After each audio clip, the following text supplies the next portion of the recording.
espiritual. Kaya po mga minamahal, tayo po narito na po sa pinakamahalagang ito na ating pong banalagawain. Ito po ang pakinig ng salita ng ating pinakamamahal na Jesus.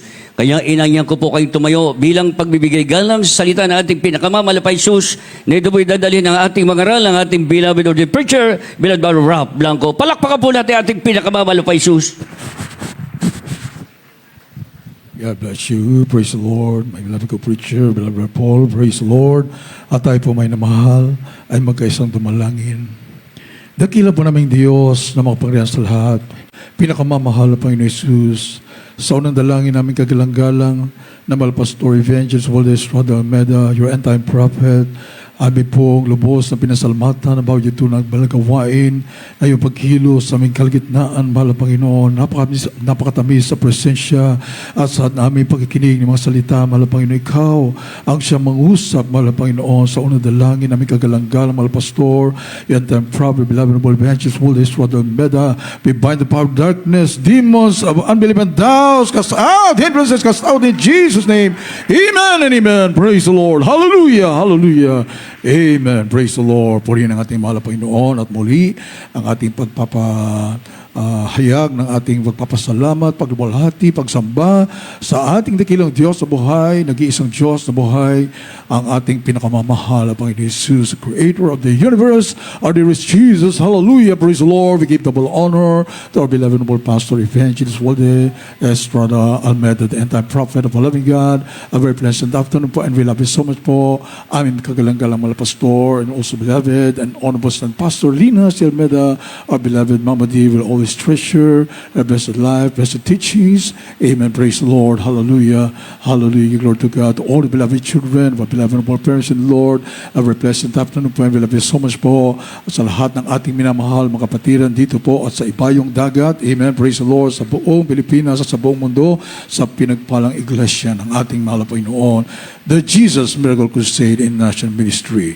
Amen. Praise the Lord. Hallelujah. Purihin ang ating mahal na Panginoon at ating buksan mga minamahal sa ating mga banal kasulatan.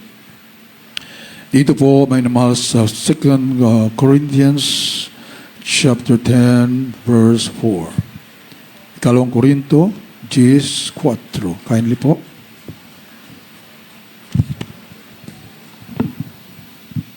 The second book of the Corinthians chapter 10 verse 4. For the weapons of our warfare are not carnal, but mighty through God to the pulling down of strongholds. Amen. Praise the Lord. Hallelujah. Ikalawang mga taga-Korinto, Kapitulo 10, versikulo 4. Sabagat ang sandata ng aming pakilaban ay hindi ukol sa laman, kundi sa harapan ng Diyos ay may kapangyarihan gumiba ng mga kuta. Praise the Lord.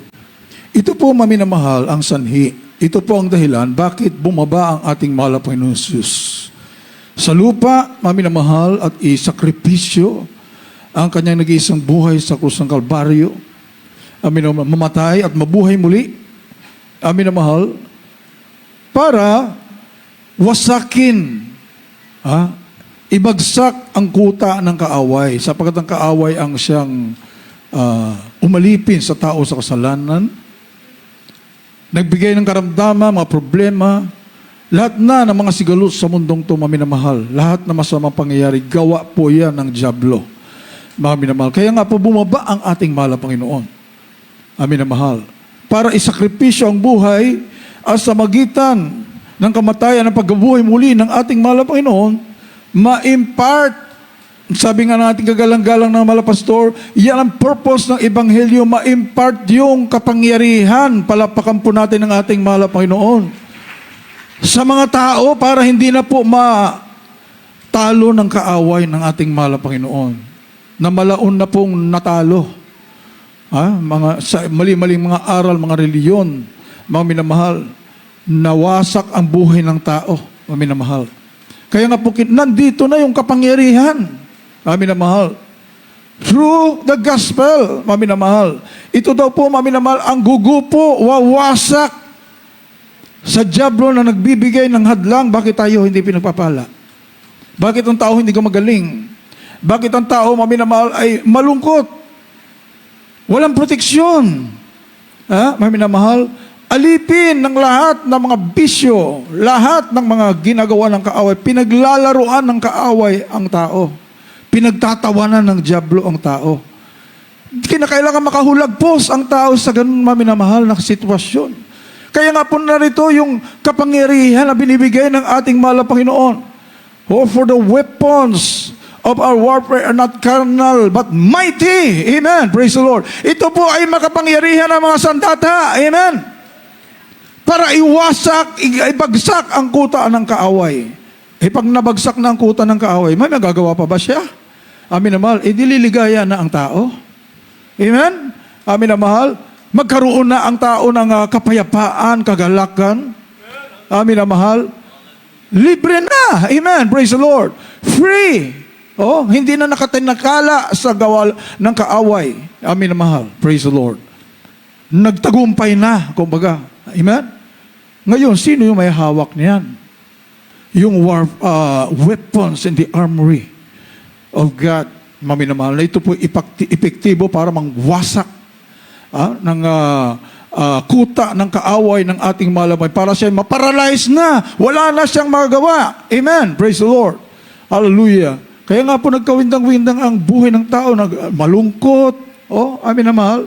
Lahat na ng kahirapan nandyan. Dahil nandyan yung kaaway paikot-ikot Mami na mahal nang wawasak, he comes to kill, to steal, to destroy. Amin na mahal. Kaya nga po kapag marinig natin ang preaching ng ating kagalang-galang mahal pastor, mabubuhayan ka talaga ng loob Purihin ang ating mahal na Panginoon. May kapangyarihang dala-dala. Amen. Hindi puro salita, hindi puro pangako, na puro napako naman. Wala namang katuparan, minamahal. Subalit dito, nung mapakinggan po natin tunay na Ebanghelyo ng kaligtasan, dala-dala ng totoong propeta ng ating mahal na Panginoon, ay nagising tayo sa katotohanan. Purihin ang ating mahal na Panginoon. Hallelujah! Kaya sa Ephesians chapter 6, verses 10 up to 18, ito po yung mga weapons, mga minamahal, in the armory, arsenal, of our loving God. Ito pong pangwasak. Amen. Praise the Lord. Ating pong mabasa sa mga minamahal. Ephesians. The book of Ephesians chapter 6 from verse 10 up to verse 18. Finally, my brethren, be strong in the Lord and in the power of His might. Put on the whole armor of God, that ye may be able to stand against the wiles of the devil. For we wrestle not against flesh and blood, but against principalities, against powers, against the rulers of the darkness of this world, against spiritual wickedness in high places. Wherefore take unto you the whole armor of God, that ye may be able to withstand in the evil day, and having done all to stand. Stand therefore, having your loins girt about with truth, and having on the breastplate of righteousness, and your feet shod with the preparation of the gospel of peace. Above all, taking the shield of faith, wherewith you shall be able to quench all the fiery darts of the wicked, and take the helmet of salvation and the sword of the Spirit, which is the word of God, praying always with all prayer and supplication in the Spirit, and watching thereunto with all perseverance and supplication for all saints. Praise the Lord. God bless you po sa Tagalog. Dito po sa Efeso, Kapitulo 6, versikulo 10, tuloy ang basa hanggang 18. Sa katapos-tapos ay magpakalakas kayo sa Panginoon at sa kapangyarihan ng kanyang kalakasan. Mangagbihis kayo ng buong kagayakan ng Diyos upang kayo'y magsitibay laban sa mga lalang ng dyablo. Sapagkat ang ating pakikipagbaka ay hindi laban sa laman at dugo, kundi laban sa mga pamunuan, laban sa mga kapangyarihan, laban sa mga namamahala ng kadilimang ito sa sanlibutan, laban sa mga ukol sa espiritu ng kasamaan, sa mga dakong kaitaasan. Dahil dito magsikuha kayo ng buong kagayakan ng Diyos upang kayo'y mga katagal sa araw ng masama at kung magawa ang lahat ay magsitibay. 14, magsitibay nga kayo na ang inyong mga baywang ay may bigkis ng katotohanan na may sakbat na baluti ng katwiran. At ang inyong paa ay may panyapak na paghahanda ng ebanghelyo ng kapayapaan. Bukod dito ay taglay ninyo ang kalasag ng pananampalataya na siyang ipapatay ninyo sa lahat ng mga nagniningas na suligi ng masama.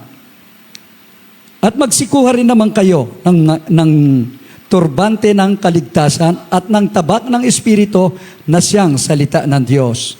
Na magsipanalangin kayo sa Espiritu sa lahat ng panahon at daing ng buong panahon at mangagpuyat sa buong katiyagaan at daing patungkol sa lahat ng mga banal. Palapakan po natin ang ating mahal na Panginoon. Praise the Lord! Hallelujah! Mga minamahal, napakarami po nangangaral nito. Amen? 7 weapons in the armory of God. Ang ganda ng kanilang mga explanation. Tignan nyo dyan sa internet, mga minamahal. Ang gaganda ng kanilang mga presentation. Ang gaganda ng kanilang mga explanation po dyan, mga minamahal. Pero asaan? Amen? Nasaan yung mga weapons na yan? Ha? Mga minamahal. Puro salita Nagapi naman ng kaaway. Amen? Sila naman ibinabagsak. Hindi po sila ang bumabagsak ng kuta ng kaaway. Sila ang binabagsak ng kuta ng kaaway. So asaan itong mga weapons na ito, mga minamahal? Truth, righteousness, gospel of peace, faith, salvation, word of God, prayer. Mga minamahal, asaan po yan? Walang iba kundi sa True Church of the Living God. Dito, palapakan po natin ang ating mahal na Panginoon. Hallelujah! Hindi po salita po itong mga ito, mga minamahal. Ito po ay katotohanan na narito at nakasakbat sa mga tunay na mga anak ng Diyos para ikay magwagi, ikay maging victorious sa iyong pakipagbaka araw-araw sa kaaway ng ating mahal na Panginoon. Ikaw ang mangwawasak, hindi ikaw mawawasak ng kaaway. Amen? Praise the Lord. Truth. Katotohanan, mga minamahal. Ano pong ibig sabihin niyan? Yung aral. Amen? Yung doktrina. Mayroon nga dyan, alam from Genesis to Revelation, mga minamahal, kudlit, tuldok, lahat, kabisado. Hindi ka mananalo sa debate. Grabe, mga minamahal, sa mga magagaling mangaral na ito. Mga minamahal, nasa kalabang katotohanan? Wala. Sapagkat truth, ibig sabihin, nagaganap sa iyo ang salita ng Diyos. Palapakan po natin ang ating mahal na Panginoon. Kaya nga yung nabuhay, yung anak nung woman na pinag-pray ni Elijah.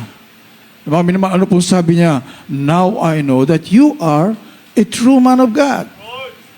And the word in the mouth is truth. At ang salita sa iyong bibig ay katotohanan. Amen. So mayroon din palang nagsasalita patungkol sa salita ng mahal na Panginoon pero hindi katotohanan. Why? Hindi man naganap Nabuhay ba yung patay? Gumaling ba yung mga cancer, mga leukemia, mga kitong? Hindi naman. Subalit dito, totoo, naganap. Amen. Purihin ang ating mahal na Panginoon. Kaya totoo ang salita ng ating mahal na Panginoon. Totoo ang Ebanghelyong pinapangaral. Dito sa tunay na gawain ng ating mahal na Panginoon. Iyan ay isa sa weapons. Amen. Praise the Lord. Righteousness. Mga minamahal, maingat na paglakad. Hindi kapag nasa harapan lamang matuwid, pero pagka sa talikuran, mga minamahal, naroon sa buhay ng makasalanan. That's hypocrisy, mga minamahal. Nakatingin, may CCTV ang langit, mga minamahal. At pong CCTV na ito ay everlasting, walang expiry. Palapakan po natin ang ating mahal na Panginoon. Hallelujah. 24/7 nakabukas. Amen. Praise the Lord. Nakatunghay ang ating mahal na Panginoon. Kapag tayo po ay namumuhay ayon sa kalooban ba ng ating mahal na Panginoon, hindi righteousness, matuwid na pamumuhay, wala na sa makasalanang buhay. Romans chapter 8, verse 16 and 17. Roma 6, 18, 19. Kindly po. The book of Romans chapter 6, 18 and 19.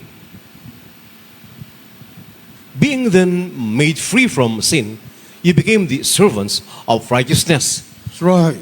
I speak after the manner of men, because of the infirmity of your flesh. For as you have yielded your members servants to uncleanness, and to iniquity unto iniquity, even so now yield your members servants to righteousness unto holiness. Glory to God. Hallelujah. Hallelujah. Mga taga-Roma, Kapitulo 6, versikulo 18 hanggang 19. At yamang pinalaya kayo sa kasalanan, ay naging mga alipin kayo ng katwiran. Nagsasalita ako ng ayon sa kaugalian ng mga tao dahil sa karupukan ng iyong laman. Sapagkat kung paano inyong ihandog ang iyong mga sangkap na katawan na pinakaalipin na karumihan at ang lalo't lalong kasamaan, gayon din na ihandog ninyo ngayon ang inyong mga sangkap na pinakaalipin ng katwiran sa ikababanal. Amen. Alapakan po natin ang ating mahal na Panginoon. Dati-dati tayo po'y alipin ng kasalanan. Subalit ngayon, sa ating mahal na Panginoon na tayo, may Kristo sa puso. Amin naman, nandiyan ang mga tukso, umaligid, mami na mahal, nais mo tayong ibalik sa dati. Subalit, ikay pinipigil mo ang iyong sarili, pinag-iingatan mo ang iyong lakad araw-araw, nagpapaalipin ka sa katwiran. Amen. Na dati-dati, mami na mahal, hindi mo mapipigil kapag kinalabit ka ng kaaway para magkasala. Tuloy-tuloy. Amen. Praise the Lord. Subalit ngayon, mayroon ka ng kapangyarihan, ipinaglalaban mo ito. Amen. I-atras po natin, mami na mahal, sa truth. 2 Timothy chapter 4, verse 3 and 4. Kaya po yung katotohanan, yan po ang pinapangaral sa tunay na iglesia ng ating mahal na Panginoon, mami na mahal. Ito po isa sa sandata, mami na mahal. Ikalawang Korinto, Timoteo 4:3-4. Kaya nga po, sinubok at talagang nilinis ng ating napakabait na Diyos, ating gagalanggal, magulang sa mahal na Panginoon, beloved children, for 10 to 15 years. Sinubok, mami na mahal. Sa kahirapan. Upang, mami na mahal, madalisay ang pangangaral ng Ebanghelyo, mami na mahal, ma-establish ang katotohanan, mami na mahal, na sapagkat ang sabi po dito sa 2 Timothy, ating basahin. The second book of Timothy, chapter 4, verses 3 and 4. For the time will come when they will not endure sound doctrine, but after their own lusts shall they heap to themselves teachers having itching ears, and they shall turn away their ears from the truth, and shall be turned unto fables. Hallelujah.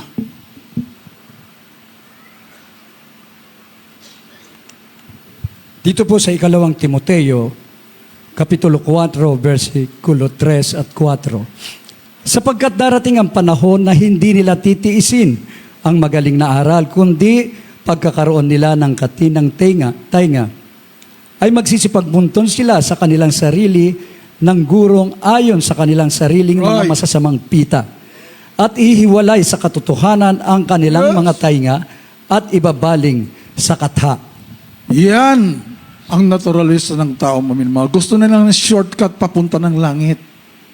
Ayaw na lang dumaan sa proseso, yung pagsunod ng 100% sa kalooban ng ating mahal na Panginoon, na iyan ang ginagawa sa Jesus Miracle Crusade International Ministry.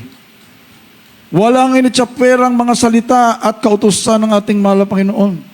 Sapagkat darating daw ang panahon, mami na mahal, na ayaw na nila ng magagaling na aral. Gusto nila yung shortcut. Yung pwede na. Okay na ito, basta naglilingkod ako sa Diyos. Nag-hallelujah, praise the Lord. Nakahawak din akong Biblia. Nag-aaral din kami. Amin na mahal. Pero, kumustahin ang kabanalan? Kumustahin ang takot sa ating mahal na Panginoon? Kumustahin ang pagkakilala sa pagkaisa ng Diyos? Amin na mahal. Kumustahin ang compromise with the world? Pwede pa rin. Paminsan-minsan bumalik sa kasalanan.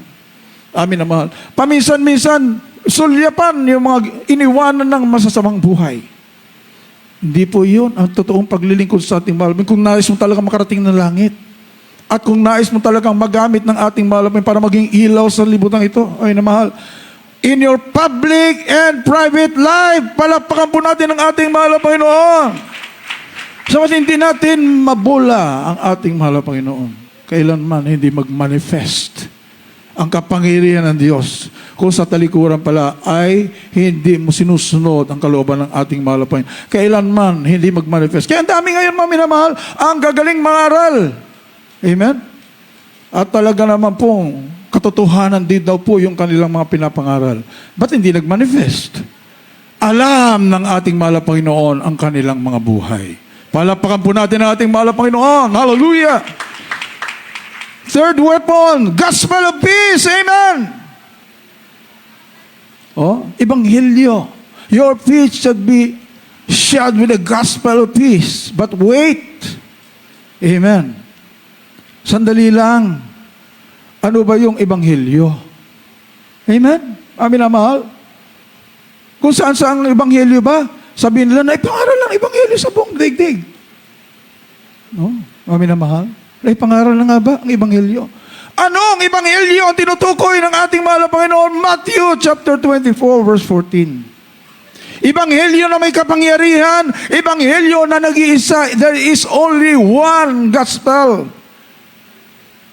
Matthew chapter 24 verse 14. Kindly po. Galatians chapter 1 verse 8 and 9. The book of Matthew chapter 24, verse 14.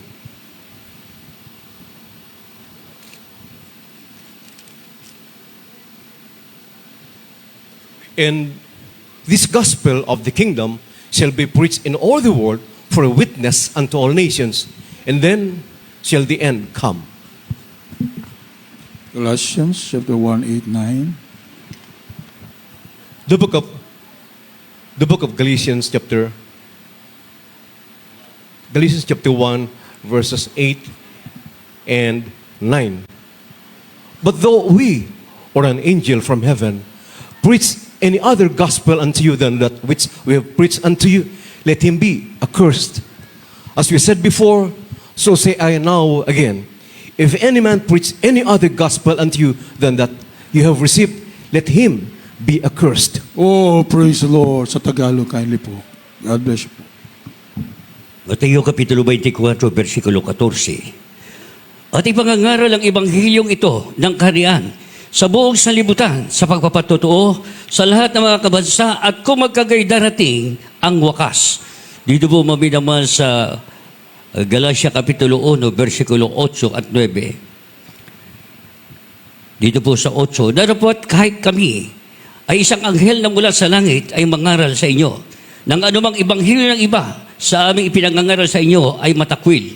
Ayon sa aming sinabi, nang una na muli kayong ang aking sinasabi sa ngayon, kung ang sino man ay mangaral sa inyo ng anumang ebanghilyo ng iba kaysa inyong itinanggap ay matakwil. Amen. Palapakan po natin ang ating mahal na Panginoon. Hallelujah! Glory to God. Iisa lamang ang ebanghelyo. Dagdagan pa po natin, Mami, na Mateo chapter 10, 7 and 8.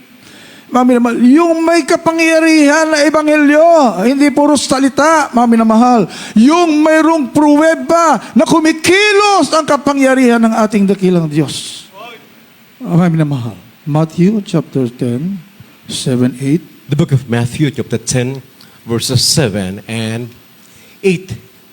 And as you go, preach, saying, the kingdom of heaven is at Right. hand. Heal the sick, cleanse the lepers, raise the dead, cast out devils. Freely you have received, freely give. Praise the Lord. Hallelujah, hallelujah. Dito po sa Ebanghelyo, ayon kay San Mateo, Kapitulo 10, versikulo 7 at 8. Amen. At samantalang kayo'y nangaglalakad, ay magsipangaral kayo at mangagsabi, ang kaharian ng langit ay malapit na. Magpagaling kayo ng mga may sakit, magpabangon kayo ng mga patay, maglinis kayo ng mga ketong, magpalabas kayo ng mga demonyo, tinanggap ninyong walang bayad, ibigay ninyo ng walang bayad. Palapakan po natin ang ating mahal na Panginoon. Saan? Amen. Saan naganap? Naganap pa sa lahat ng mga churches, sa lahat ng mga nagangaral ng Ebanghelyo sa buong mundo. Naganap, Mami na mahal, ang mga sinasabi po dito, yung mga grabing mga himala, signs, wonders, and miracles, Mami na mahal, na patay na bubuhay. Ilan na po ang patay na binuhay ng ating malapay sa ating malang ministeryo. Hindi man sabihin lahat na ng patay sa kampusan to, pagkapiloso na po na yan, Mami na mahal. Mayroon lang hinirang ang ating mahal na Panginoon para doon sa mga tinatawag ng ating dakilang Diyos na makita ang mga tandang ito. Palapakan po natin ang ating mahal na Panginoon. Tinawag upang maging tagapagmana ng buhay na walang hanggan. Mga minamahal, yun ang tunay na ebanghelyo. Hindi basta-basta ebanghelyo, mangaral-ngaral dyan. Mga minamahal, in vain, walang saysay. Nangaral nga, amin naman, puro naman salita. Ay sasabihin lang tao, akala ko ba nagpapagaling ang Diyos? Akala ko ba makapangyarihan ang Diyos? Imbis pananampalataya ang itanim mo sa mga tao, katanungan. Amin na mahal, walang naging saysay. Subalit sa ating banal ministeryo, pagpangaral ng Ebanghelyong totoo ng ating kagalang-galang magulang sa mahal na Panginoon, ito tayo naging bunga. Millions. Pinagaling, nilutas ang mga problema, binago ang ating mga buhay. Nagkaroon ng kapayapaan, proteksyon sa lahat ng mga kalamidad at mga gawa ng kaaway na tinatapakan mo na lamang ang dyablo sa iyong mga paa. Purihin ang ating mahal na Panginoon. Faith! Romans chapter 10 verses 14 up to 17. Faith cometh by hearing. Hearing by word of God. Yung pananampalataya mo, pakaingatan mo. Huwag kang kung saan-saan nakikinig. Amen. Sapagkat ang matanggap mo, dyablo. Makinig ka sa wala sa katotohanan. Natural matatanggap mo, wala rin katotohanan papunta sa iyong puso. Amen. Pangalagaan mo ang pakinggan mo lamang totoong salita ng Diyos. Kanino galing? Sa totoong propeta ng ating dakilang Diyos. Paano kang sasampalataya kung hindi mo kilala ang Diyos? Paano kang makapakinig kung walang nangaral? At paano mangaral kung hindi isinugo? Palapakan po natin ang ating mahal na Panginoon. Yun ang bottom line doon. Sinugo ng ating mahal na Panginoon. Pinadala ng ating mahal na Panginoon. Sapagat mayroon ding nangangaral, hindi pinadala ng ating mahal na Panginoon. Ang magiging bunga kapag hindi pinadala, hindi sinasamahan ng ating mahal na Panginoon. Amen? So lahat ng kanyang pinangaral in vain. Walang saysay. Wala magiging bungang mabuti. Subalit kapag ito'y sinugo ng ating mahal na Panginoon, ang nangaral, mga minamahal, magbubunga ng mabuti sapagkat sinamahan ng kapangyarihan ng Diyos. Amen. Just like all the prophets, Moses, Elijah, Elisha. Amin na mahal. Lahat ng mga propeta ng ating mahal na Panginoon, sinamahan ng kapangyarihan ng Diyos. At sa ating panahon, the end time prophet of our loving God, purihin ang ating mahal na Panginoon. Hallelujah. Thousands upon thousands, millions, mga minamahal, ang pinagpala na nakaranas. Amen. Praise the Lord. Talagang mapangahawakan mo ang iyong kaligtasan na hindi na po ito matitinag. Purihin ang ating mahal na Panginoon. Romans chapter 10, verse 14 up to 17. The book of Romans chapter 10 from verse 14 up to verse 17. How then shall they call on him in whom they have not believed? And how shall they believe in him of whom they have not heard? And how shall they hear without a preacher? And how shall they preach except they be sent? As it is written, how beautiful are the feet of them that preach the gospel of peace and bring glad tidings of good things. But they have not all obeyed the gospel. For saith the Lord, who hath believed our report? So then, faith cometh by hearing, and hearing by the word of God. Purihin ang ating mahal na Panginoon. God bless you po. Tagalog. Dito po sa mga taga-Roma, Kapitulo 10, versikulo 14 hanggang 17. Paano nga sila nagsisitawag doon sa hindi nila sinasampalataya na? At paano sila nagsisampalataya sa kanya na hindi nila napakinggan? At paano sila nakakikinig ng walang tagapangaral? Dito po sa 15. At paano sila nagsisipangaral kung hindi sila hindi nga sinugo? Gaya ng nasusulat, anong pagkaganda ng mga paniyaong mga nagdadala ng masasayang balita na magbagay na mabuti? Lalabat, hindi sila lahat ay nakinig sa masasayang balita, sapagkat sinasabi ni Isaias, Panginoon, sino ang naniwala sa aming balita? Dito po sa 17, kaya nga ang paniniwala ay naggagaling sa pagkinig, at ang pakikinig ay sa pamagitan ng salita ni Kristo. Amen. Palapakan po natin ang ating mahal na Panginoon. Pagkikinig at pagkikinig ng salita ng ating mahal na Panginoon Kristo sa bibig ng totoong propeta. Palapakan po natin ang ating mahal na Panginoon. Dahil doon magbubunga sa iyo ng pananampalataya. Faith cometh by hearing, and hearing by the word of God through the end-time prophet of the loving God. Habang ikay nakikinig, lumalago, tumatatag, hindi na makikilos ang iyong pananampalataya, ano man tumating na sa iyo na pagsubok, hindi ka na matitinag. Nakinig ka na naman sa ibang mga ngaral, bagsak na naman ang iyong pananampalataya. Hindi naman sinugo yun eh. Mami na mahal, imbis matanggap mo pagpapala, sumpa ang iyong tatanggap. Masamang espiritu ang iyong matatanggap. Babagsak na naman ang iyong pananampalataya. Wala ka na ang pananampalataya. Amen? Subalit kapag sa totoong sinugo ng ating mga lapin pinakinggan, palago ang iyong pananampalataya, mawawala, makas out lahat ng alinlangan, at ikay maging matatag na anak ng Diyos. Kayang lumaban sa dyablo. Purihin ang ating mahal na Panginoon. Salvation. Philippians chapter 2 verse 12. Anong tinuro sa ating kagalang-galang magulang sa ating mahal na Panginoon? Mga minamahal, salvation is the greatest matter of importance. Wala lang pong pinakamalaga. Kapag pinag-usapan na, mga minamahal, ang salvation, wag na pong gagalawin. Amen. Praise the Lord. Ito po ay pananatili mo, pangahawakan mo hanggang sa iyong huling hininga. Sapagkat kapag itong nawala, wala na rin ang lahat. Philippians chapter 2 verse 12.